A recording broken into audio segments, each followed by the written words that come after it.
오늘 국회 본회의에서 내란 전담 재판부 설치법이 상정됩니다. 익히 예상했던 대로 내란 청산을 원하지 않고 내란 청산을 두려워하는 세력들로부터 갖가지 방해 공작을 받고 있습니다. 그러나 확실한 내란 청산 없이 논하는 미래는 모래성을 쌓는 것과 같습니다.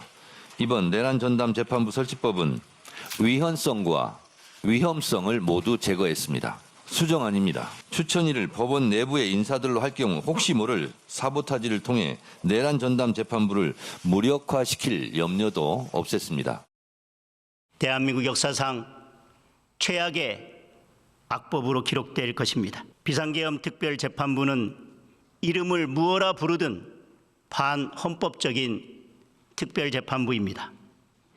다수당이 판사를 입맛대로 골라 특정 사건을 맡겨서 원하는 재판 결과를 만들어내기 위한 수단에 불과합니다.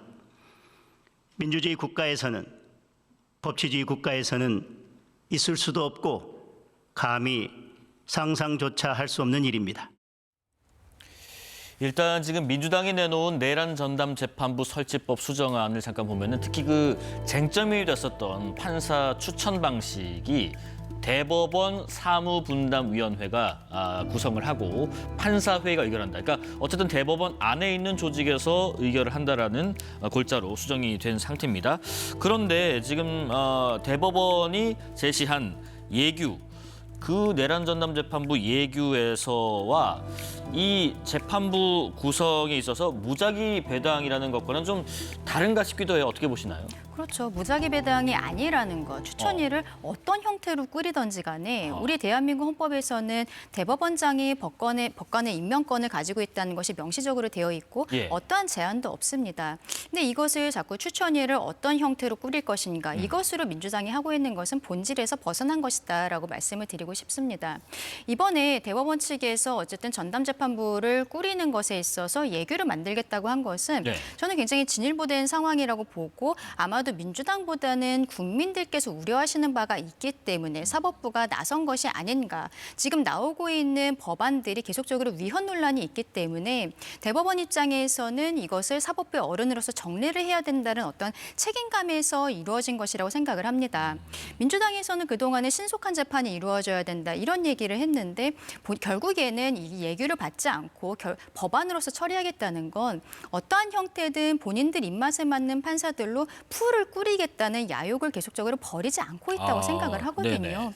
국민들을 더 이상 설득할 수 있는 논리 같은 것들도 저는 없다고 생각합니다. 민주당에서는 이 예규는 대법원이 자체적으로 만드는 거니까 언제 개정하거나 폐지할지 몰라서 안정성이 없다 이런 이야기도 하고 있는데 이 사건에 대해서 국민들께서 다 지켜보고 계시는 상황에서 이 예규를 폐지할 수 있는 대법원의 입장이라는 건 저는 있을 수 없다고 생각을 하고요.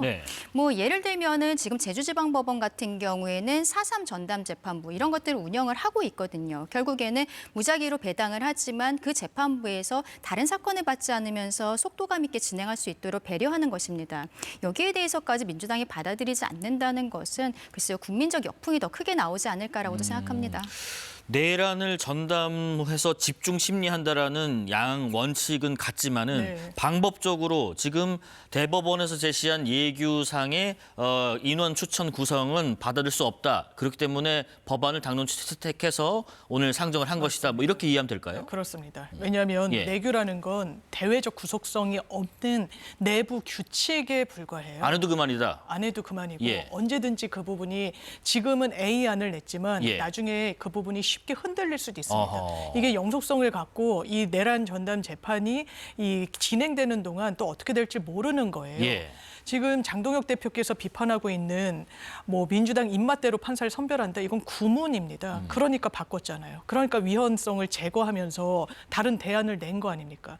법원행정처에서도 대법원에서도 외부 추천위원회가 추천을 하는 법과는 처음에는 오해도 있었습니다. 하도 외부 추천 이러니까 판사가 아닌 사람들이 들어가는 걸로. 전혀 그렇지 않았어요. 초안도.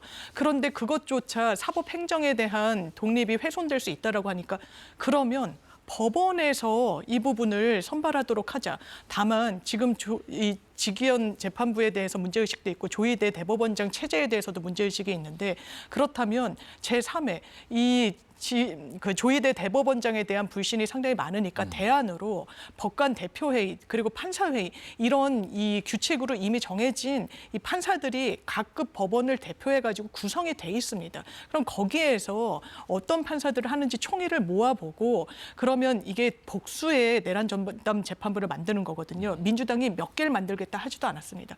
이 목 또한 법원이 알아서 판단하시고 그렇지만 사건이 워낙 많으니까 두세 개 재판부가 구성된다면 거기에 대해서도 사무분담을 왜냐하면 일반 이적죄가 있고 내란죄가 있고 또 거기에 특수 공무집행 방해도 있고 그리고 뭐 한덕수 총리도 있고 뭐 장관들도 있고 그러면 이것도 법원이 알아서 설계를 하시라라고 공을 넘긴 거예요. 그렇기 때문에 이 부분과 관련해서 사법부의 어떤 인사권이 훼손됐다, 사법행정이 완전히 망가졌다 이럴 수는 없는 거고요. 장동혁 대표의 말씀은 이게 며칠 전이었으면 설득력이 있을지 모르겠습니다만 지금은 전혀 소용이 없어 보이고 그러면서 이 민주당으로서도 빨리 추진을 해서 어느 정도 법적 안정성을 도모하겠다는 그런 대안을 낸 겁니다. 그러니까 지금 민주당 예, 얘기하는 것도 말씀하십시오. 결국에는 조희대 대법원장의 불신이 깔려 있기 때문에 다른 판사들의 의견의 총합을 모아서 올리자라고 이야기하는 거거든요. 이게 외부추천위원회와 다를 것이 없다라고 말씀을 드리는 겁니다. 대한민국 헌법에서 없는 제한을 왜 이 임명권에 대한 제한을 법률로서 만들겠다라고 하는지 그리고 그 필요성에 대해서도 조희대 대법원장에 대한 불신 이외에는 별다른 이야기를 하지도 못하고 있거든요. 여기에 대해서는 굉장히 좀 우려가 있을 수밖에 없다라고 말씀을 드리고요. 이미 대법원에서는 그 지금 사건을 진행하고 있는 재판부들에 대해서 사건 배당을 줄이고 그리고 판사를 증언을 한다라든지 이런 형태로 배려를 하고 있습니다. 그럼에도 불구하고 사건이 워낙 크고 복잡하기 때문에 재판이 국민들의 눈높이에는 조금은 지연되고 있는 것이 아니냐라는 의혹들이 있어서 그 부분을 지금 대법원이 예규를 통해서 해결하겠다라고 하는 거거든요. 그러면 대법원 스스로 하는 것에 대해서 오히려 힘을 실어주는 거 그리고 대법원이 책임감 있게 이 예규를 만들도록 하는 것이 정부 여당의 역할이 아닌가라고도 생각합니다. 그런데 당대표 입장은 그런 거죠. 진작하지 그랬느냐.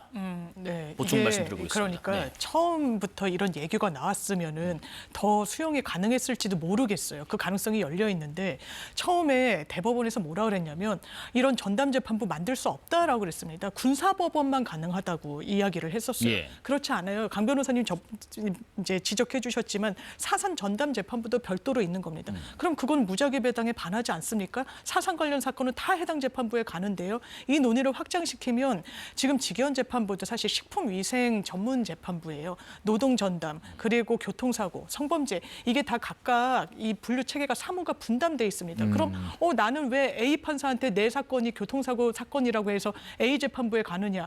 이게 똑같은 거거든요. 그러니까 이 무작위 배당에 대한 위헌성 얘기를 더 이상 하는 거는 좀 설득력이 없다라고 생각이 들고요. 법원도 그렇습니다. 이게 민주당에서 법원이 움직이지 않으니까 이 사무분담과 관련해서 국민 신뢰 회복하지 못하니까 법률로 마감하겠다고 하니까 거의 본회의에 상정되기 직전에 예규를 만들겠다라고 하는 거예요. 어떻게 보면 되게 유사하지만 사실상 본질은 또 빠져 있는 알겠습니다. 그런 부분과 관해서 법원이 좀 온당한 태도라고는 보여지지 않습니다.